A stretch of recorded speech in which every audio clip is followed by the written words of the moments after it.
Bonjour, j'espère que tu vas bien. Je suis très heureux d'être avec toi aujourd'hui dans cette nouvelle vidéo. Alors dans celle-ci, on va voir les 7 types de richesses qu'un homme doit absolument avoir pour être un homme épanoui dans sa vie. Si tu veux savoir de quoi il s'agit, je te donne rendez-vous après le générique.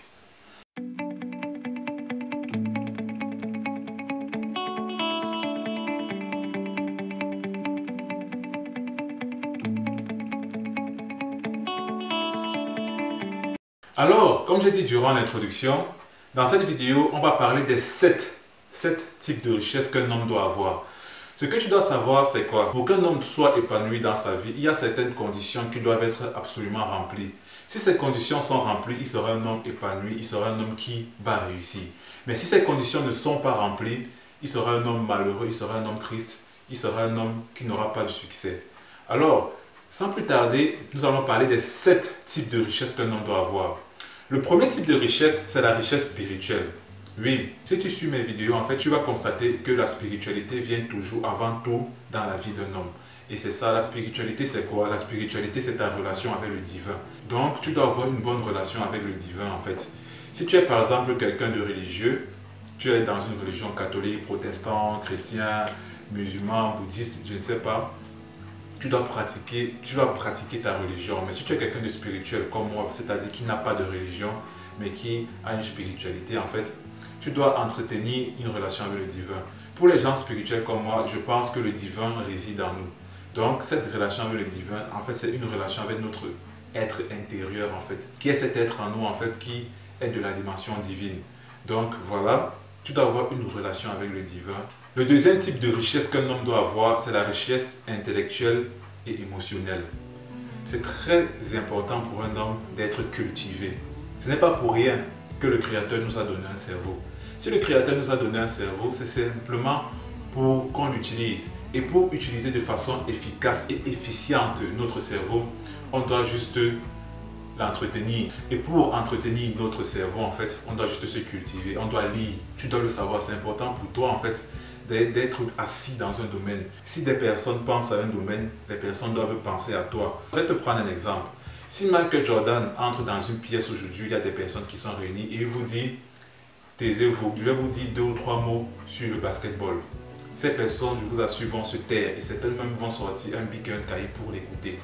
Pourquoi? Parce qu'on sait que celui-là a des connaissances inestimables dans le domaine du basket. Est-ce qu'il existe un domaine où, si tu arrives quelque part et tu dis aux gens, taisez-vous, je vais vous parler de ça, est-ce que les gens vont se taire et t'écouter? Si ce n'est pas encore le cas, mets-toi au travail, trouve un domaine et mets-toi au travail, de telle sorte que dans quelques années, quand tu vas arriver quelque part, tu vas dire, taisez-vous, je vais par exemple vous parler d'économie, les gens vont se taire, ils vont t'écouter attentivement et certains vont même sortir un stylo et un cahier pour t'écouter. La richesse émotionnelle, c'est quoi? La richesse émotionnelle, c'est simplement l'intelligence émotionnelle, c'est-à-dire savoir prendre le contrôle de ses émotions, ne pas être à la merci de ses émotions à gauche, à droite. Et j'en ai parlé dans ma vidéo sur le fait qu'un homme doit être logique et non émotionnel. C'est-à-dire, dans toutes les situations dans lesquelles tu te trouves dans ta vie, en fait, ne te laisse pas balancer de gauche à droite par tes émotions, mais reste logique, reste stoïque, en fait. C'est ça. Le stoïcisme, c'est quelque chose de magnifique. Quand tu réussis à être une personne assez stoïque, en fait, tu réussis à t'en sortir dans presque toutes les situations de la vie, toutes les situations difficiles. Pourquoi? Parce que tu réussis à masteriser tes émotions et à les orienter de telle sorte que elles t'aident plutôt à trouver une solution au lieu de t'aider à te décomposer face au problème. Le troisième type de richesse, c'est la richesse physique. Par quoi est-ce que j'entends la richesse physique? Tu dois simplement être en très bonne forme physiquement, en fait. Quand on te voit, tu dois resplendir, tu dois être en bonne forme, tu dois émettre la bonne santé, en fait. Et c'est important pour un homme, en fait, d'être en pleine forme physique. Et qu'est-ce que j'entends par la pleine forme physique? C'est aussi être en bonne santé. Et comment, justement, entretenir cette richesse-là? C'est d'abord contrôler ce que tu manges. C'est important de contrôler ce que tu manges. Il y a des gens qui mangent tout et n'importe quoi. Une activité sportive régulière. C'est important que tu fasses du sport régulièrement. Oui, au moins une fois par semaine. Tu dois faire le sport au moins une fois par semaine. C'est très important pour ton bien-être. Le quatrième type de richesse, c'est la richesse sociale. Pour moi, c'est l'un des types de richesse le plus important.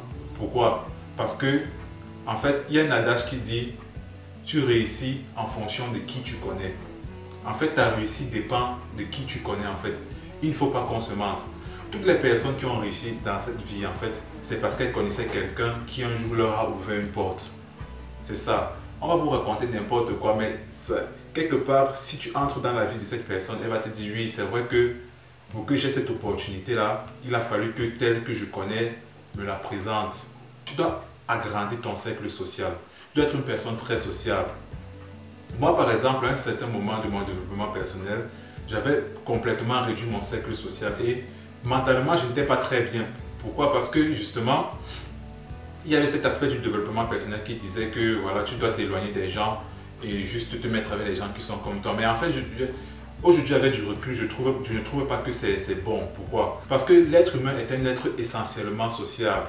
Donc en fait, tu ne peux pas détacher l'être humain des autres êtres humains parce qu'il ne sera pas bien. Tu dois simplement savoir quel type de relation tu as avec telle personne. Si cette personne, c'est ton âme, c'est juste un camarade avec lequel tu rigoles, voilà, il va rester ton camarade avec qui tu rigoles, mais ne t'éloigne pas de lui, ne coupe pas les ponts avec lui, parce qu'un jour, il peut t'aider, puis il peut te sortir d'une certaine situation. C'est comme ça. C'est-à-dire, agrandis ton cercle social. Essaie d'avoir un cercle social assez large et aussi avoir un cercle social assez utile, dans le sens où il ne faut pas qu'il y ait n'importe qui dans ton cercle social, non. Il faut qu'il y ait des personnes dans ton cercle social qui seront susceptibles un jour à pouvoir t'aider. Par exemple, moi qui fais du coaching, dans mon cercle social, il doit y avoir absolument des coachs. Il doit y avoir absolument des personnes qui font dans le développement personnel. Plus ton cercle social est grand, plus c'est probable que tu réussisses. Essaie de rester en bon terme avec les personnes de ton entourage. S'il y a des personnes qui sont toxiques, oui, là, tu peux les éloigner. Mais si les personnes ne sont pas toxiques et elles ne t'empêchent pas d'évoluer vers ton objectif, il n'y a pas de raison de les éloigner en fait. Tu dois rester en contact avec elles et à tisser de bonnes relations avec elles.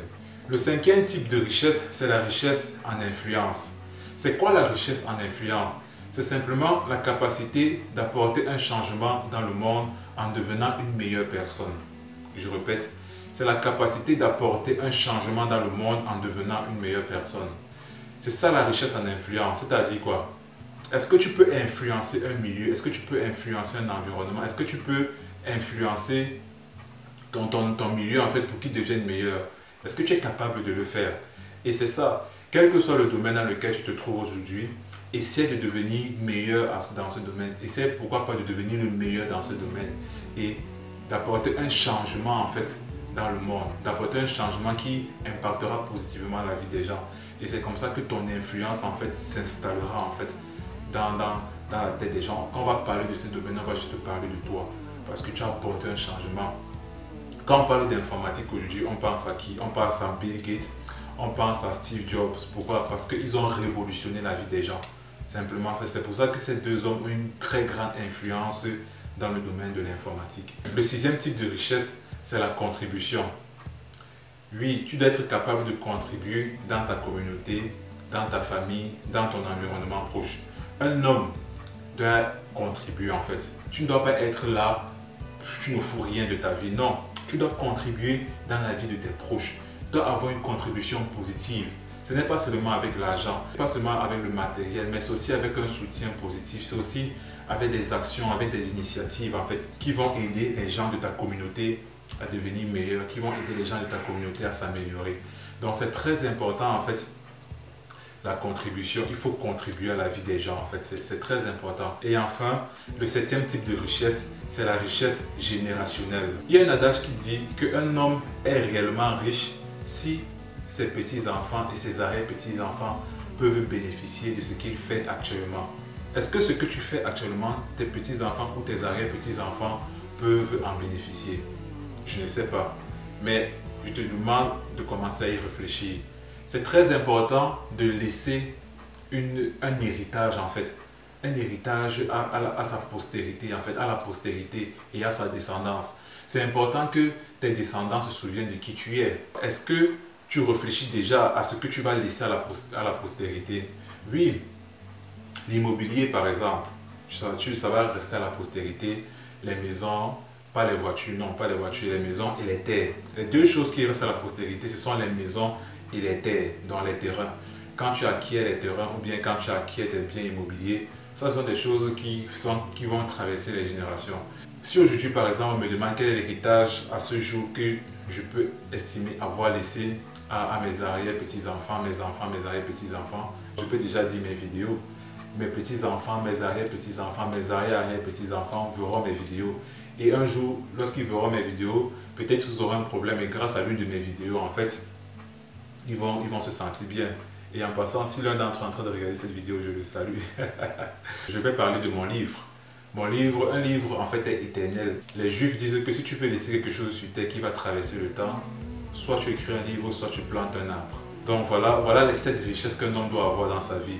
Si tu ne les as pas aujourd'hui, ce n'est pas grave. Le but de mes vidéos, en fait, c'est de t'informer, c'est de te sensibiliser sur certaines choses pour que tu prennes conscience de ça et pour que tu utilises ça pour devenir un meilleur homme, une meilleure version de toi-même en tant qu'homme. De devenir des grands hommes, des rois en fait. Oui, des rois avec une couronne. C'est ça. Je te remercie d'avoir regardé cette vidéo jusqu'au bout et je te dis à bientôt dans une prochaine vidéo. Ciao.